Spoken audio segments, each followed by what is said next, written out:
Magandang gabi mga kababayan. Ako po ang inyong gabay sa gabing ito. At ngayon, pag-uusapan natin ang isang eksenang bumulabog sa Cagayan de Oro, ang PDP Motorcade na pinangunahan ni Senator Christopher Bongo.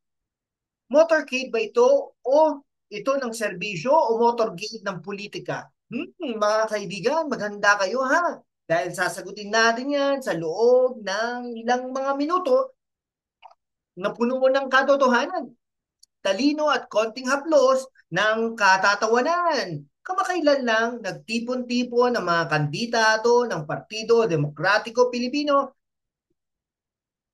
sa CDO kasama ang mga bigatin tulad ni Bato de la Rosa, Vic Rodriguez at oo ha, may mga kasama pang artista tulad ni Ipe Salvador. Pero teka ha, bago tayo magmalalim, tanungin natin, ano ba talagang nasa likod ng motorcade na ito? Serbisyo nga ba ang isang maagang kampanya para sa 2025 elections, no? Alamin natin dahil sa gabing ito, walang sikreto makakalusot sa ating microscope ng katotohanan.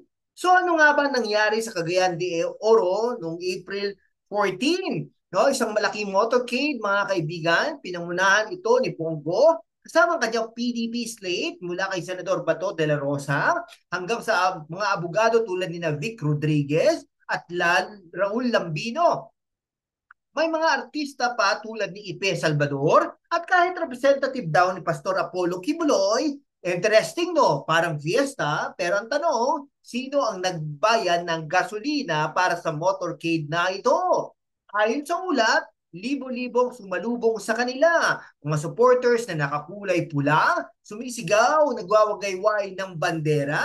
O teka mga kaibigan, tignan natin ang konteksto. Ang PDP na dating PDP Laban ay kilala bilang partido ni dating Pangulong Rodrigo Roa Duterte at si Bongo siyang numero unong alagad ni Tatay Digong. Kaya naman, ang sinabi ni Gol na ipaglalaban natin ang Mindanao tulad ng ipinaglaban ni Tatay Digong, ang tanong ko, seryoso ba ito? Nostalgic throwback lang sa Duterte era. Ngayon, pag-usapan natin si Bongo. Sabi niya, patuloy kaming magsiservisyo sa abot ng aming makakaya. Maganda yan ha, Senator, pero tignan natin ang resibo. Bilang chairman ng Senate Committee on Health, si Go ang utak sa likod ng malasakit centers, 167 na ang bilang nito nationwide. Tatlo dito sa Misamis Oriental, no? Impressive, di ba? Ang malasakit centers ay one-stop shops para sa medical assistance. Halos 12 milyong Pilipino na raw ang natulungan nito. Pero teka, may tanong ako, gaano ba katibay ang operasyon ng mga sentrong ito? May sapat bang pondo? May sapat bang doktor? Mga kaibigan, ang serbisyo hindi lang dapat maganda sa litrato, dapat ramdam ng tao. At huwag natin kalimutan ang super health centers. Mahigit 700 na raw ang itinayo. 17 dito sa Misamis Oriental. Nung araw na yon, si Go mismo ang nag-turnover ng isa sa Tagaloan. Pero sabi ng ilan, marami sa mga sentrong ito ay kulang sa gamit o tauhan. Totoo kaya ito? At yung Regional Specialty Centers Act na co-authored niya, magandang layunin. Dalhin ang espesyalisang medical na serbisyo para sa riyon, pero mga kaibigan, ang batas ay isang bagay. Ang implementasyon ay iba pa. Kaya naman, Senator Go, pakikalatagan mo kami ng update kasi ang serbisyo hindi lang dapat pangako, dapat resulta. Ngunit tignan natin ang PDP slate ha. Sino-sino ba ang mga kasama ni Bongo sa motorcade na ito? Una, si Senator Bato de la Rosa, ang rockstar ng war on drugs ni Duterte. Pero teka ha, si Bato ay magpapatuloy ng pamana ni Digong o magbabago na ng tono ngayong 2025. Sunod, si P. Salvador, artista, direktor at ngayon politiko wannabe. Maganda ang ngiti pero may substance ba sa likod ng char? Abogado rin ha, sina Vic Rodriguez na dating executive secretary ni BBM at Raul Lambino na dating advisor ni Digong at huwag kalimutan si Pastor Apollo Kibuloy kahit di siya physically naroon, may representative daw siya. Interesting no? Ang PTP slate na ito parang halo-halo. May pulis, artista, abogado at pastor. Pero ang tanong, ano ang pinag-iisa nila?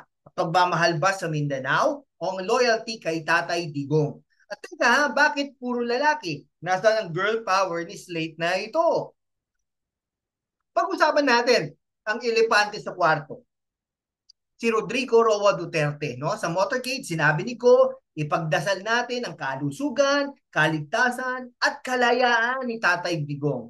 Kalayaan, ha? Alam nyo na mga kaibigan. No? Si Duterte ang naharap sa mga kaso mula sa war on drugs, no, hanggang sa mga isyung legal. Pero bakit nga ba siya pa rin ang sentro ng PDP narrative? Dahil ba talaga siya ang simbolo ng Mindanao o dahil wala pa rin mas malakas na brand sa politika kaysa sa Duterte? Ang Duterte era, mga kaibigan, mga kababayan, ay puno ng kontrobersiya. May war on drugs, may bill, may pagbabago sa imahe ng Mindanao. Pero ngayon, 2025 na ang usapan, relevant pa ba ang pamana ni Digong? O baka naman ang PDP ay nakatali pa rin sa nakaraan habang ang Pilipino ay naghihintay na ng bagong direksyon? Ang tanong ko sa inyo, mga kababayan, anong mas mahalaga, ang nostalgia o ang solusyon ng mga problema natin sa ngayon? Ngayon ha, ang million peso question, ang motorcade ba na ito ay serbisyo o maagang kampanya? Alam nyo mga kaibigan, ang 2025 elections ay malapit na. Halos isang taon na lang. Kaya naman kapag nakikita natin ang mga politiko ito na nagmo-motorcade, nagbibigay ng tulong at nangako ng serbisyo, hindi maiwasang magduda. Seryoso ba ito? Pang-viral lang para sa balota. Tignan natin ang konteksto ha. Si Bongo halimbawa kilala sa kanyang hands-on na serbisyo mula sa pagbibigay ng tulong sa mga nasalanta ng bagyo hanggang sa pagtulong sa maliliit na vendors. Sa CDO, no, nagbigay nga sila ng suporta sa mga maliliit na negosyante. Maganda yan. Pero teka, bakit kailangan may malaking banner ng PDP? Ba't kailangan may entourage ang mga kandidato? No? Kung serbisyo talaga, bakit parang campaign sortie ang datingan? Ang sabi nga ni Go, minsan lang tayo dadaan sa mundong ito, pero Senator, baka naman masyado kang madalas dumaan sa CDO kapag eleksyon na. So ano ang susunod para sa PDP at para sa Mindanao? Ang motorcade sa CDO at ang rally sa El Salvador ay simula pa lang.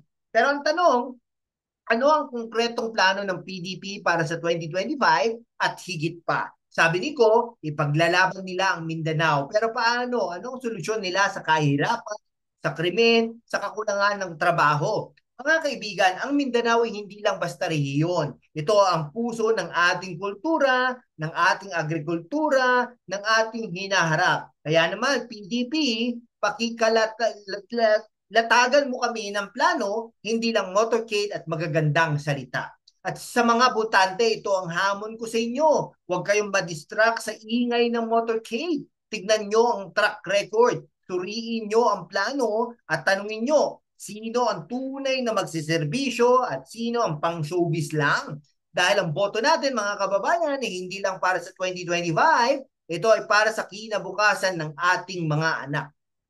At ayan mga kababayan ha, ang ating malalim na pagsusuri sa PDP Motorcade sa Cagayan de Oro mula sa serbisyo ni Bongo hanggang sa pamana ni Duterte, tinignan natin ang lahat mula sa malasakit centers hanggang sa mga tanong na hindi pa nasasagot. Pero sa huli, ang kapangyarihan ay nasa kamay natin. Kita ako at lahat ng butanteng Pilipino, kaya naman maging matalino, maging mapanuri at huwag kalimutang magdasal tulad ng sabi ni Go para sa kalusugan, kaligtasan at katotohanan. Hanggang sa muli, ako pong inyong gabay sa katotohanan. #WalkWithLan. Magandang gabi at ingat kayo mga kababayan. Maraming salamat po sa inyong lahat. Mabuhay po. God bless you all.